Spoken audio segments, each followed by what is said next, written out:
Assalamualaikum warahmatullahi wabarakatuh. Perkenalkan, saya adalah Syafatullah dengan NIM 2114070122 dari kelas PGMIC Fakultas Tarbiyah dan Keguruan UIN Imam Bonjol Padang. Video ini bertujuan untuk memenuhi tugas dari mata kuliah pengantar studi Sejarah Peradaban Islam yang berjudul Pengaruh Perang Salib terhadap Peradaban Eropa. Setelah Perang Salib terjadi, ada beberapa pengaruh terhadap peradaban Eropa, yaitu 1.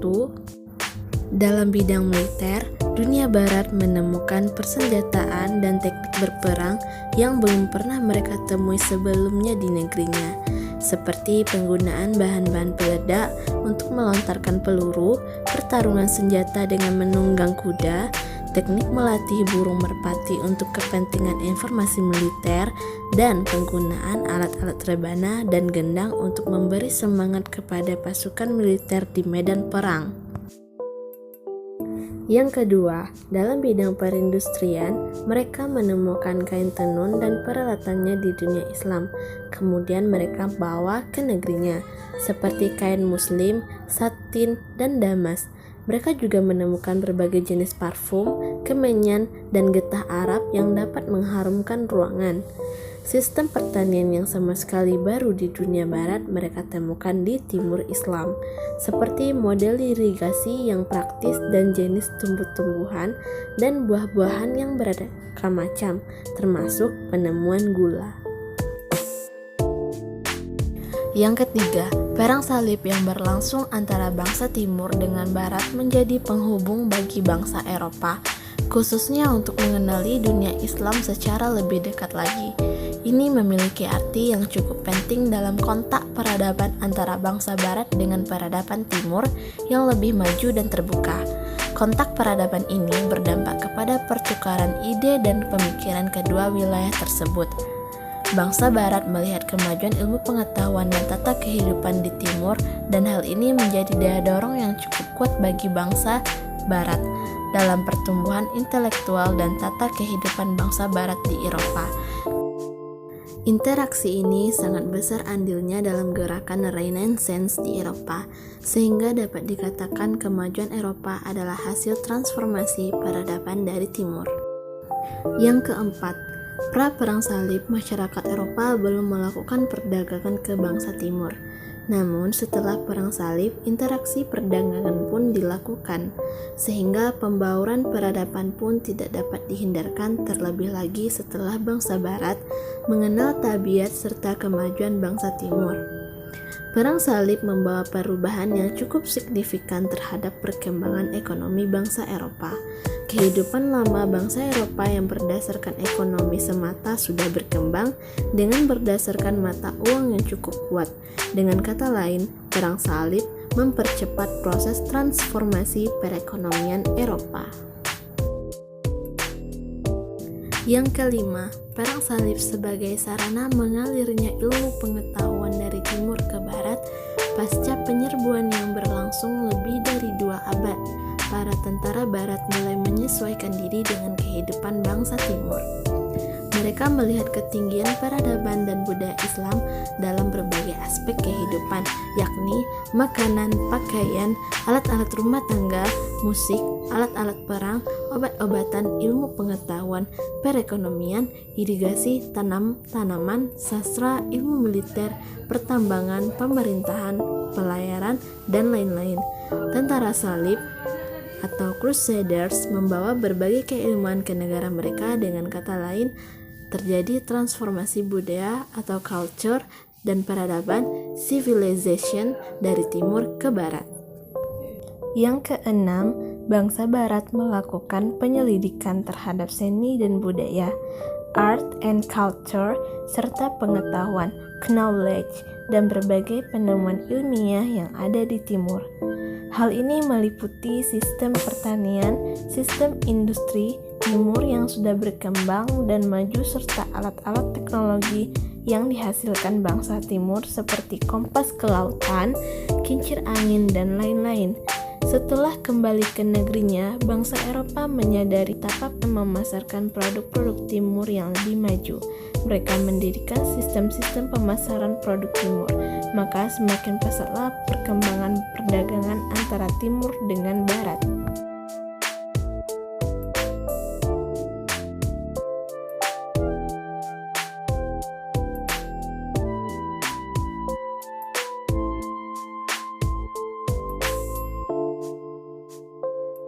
Yang ketujuh, terjadi interaksi yang sangat intens antara Eropa atau kaum Frank dengan kaum Muslim di berbagai bidang seperti kebudayaan, ilmu pengetahuan, ekonomi, politik, dan lain-lain. Karakter kaum Frank digambarkan tidak mengenal peradaban, jarang mandi dan kotor. Berkat interaksi dengan kaum Muslimin, sedikit demi sedikit mereka mengenal peradaban. Yang kedelapan, begitu pula di bidang ilmu pengetahuan. Banyak pemimpin kaum Frank yang belajar bahasa Arab dan ilmu-ilmu lain. Yang menarik adalah terjadi pencampuran budaya antara kaum Frank dan kaum Muslim dalam seni arsitektur. Ada juga beberapa kosakata Eropa yang asal katanya berasal dari bahasa Arab. Setelah Perang Salib selesai, kaum Frank kembali ke negerinya masing-masing sambil membawa kebudayaan dan ilmu pengetahuan kaum Muslim yang telah menjadi satu di dalam diri mereka.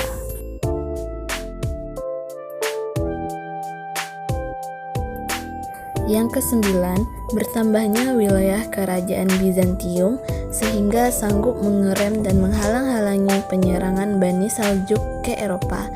Seandainya kerajaan Bizantium goyah, maka besar peluang Bani Saljuk menaklukkan sebagian Eropa. Yang ke-10, manusia mulai kritis terhadap berita-berita pembukaan negeri baru yang dibawa oleh kaum salib ke Eropa. Sebagai bukti keinsafan mereka itu ialah perjalanan Marco Polo dalam mencari benua Amerika di abad ke-13 sebagai langkah awal bagi perjalanan Columbus ke Amerika pada tahun 1492. Yang ke-11, dampak Perang Salib bagi bangsa Eropa dalam bidang ilmu pengetahuan dan teknologi sangat besar. Pasalnya, selama periode perang, durasi waktu yang tidak dipakai untuk bertempur lebih panjang daripada konflik peperangannya sendiri. Kondisi itu kemudian dimanfaatkan oleh orang-orang Eropa untuk berinteraksi dengan umat Islam dan mengambil keuntungan selama hidup berdampingan. Bangsa Eropa pun mulai mengetahui kelemahan dan ketertinggalan mereka dari orang-orang Islam dan Timur. Mereka lantas mencoba mengejar ketertinggalan itu dengan pengembangan ilmu pengetahuan dan teknologi secara besar-besaran. Yang ke-12, Perang Salib atau Perang Suci antara orang-orang Eropa melawan Turki Seljuk dan orang-orang Arab membawa dampak bagi sejarah dunia, yaitu terputusnya jalur perdagangan Asia dan Eropa, apalagi dengan dikuasainya Konstantinopel oleh Turki Utsmani, yang sebelumnya merupakan salah satu kekuasaan kerajaan Bizantium. Bangsa Eropa akhirnya tertantang mengadakan penjelajahan samudra untuk mencari daerah penghasil barang-barang yang dibutuhkannya, terutama rempah-rempah. Yang ke-13, sebagai akibat dari pesatnya perdagangan di Eropa, maka pada abad ke-13 dan 14 terjadi suplai uang dalam jumlah besar dan transfer uang dari satu tempat ke tempat lain. Para pedagang kemudian mulai menggunakan surat kredit yang diterbitkan bank untuk membiayai perdagangan mereka, sebagaimana dilakukan di Perancis dan Italia. Penggunaan surat kredit dan pembayaran melalui cek di Eropa kemungkinan besar meniru para pedagang Muslim yang telah menerapkannya dalam aktivitas perdagangan sebelum dilakukan oleh pedagang-pedagang Eropa. Yang ke-14, peningkatan kehadiran orang Kristen di Levant, yaitu sebutan untuk negara-negara Yordania, Lebanon, Palestina, Syria, dan Irak selama abad pertengahan. Dan tidak lupa dengan meningkatnya kekuatan kerajaan-kerajaan di Eropa. Sampai yang di sini dulu yang dapat saya sampaikan terhadap perang salib dan pengaruhnya di peradaban Eropa. Terima kasih. Assalamualaikum warahmatullahi wabarakatuh.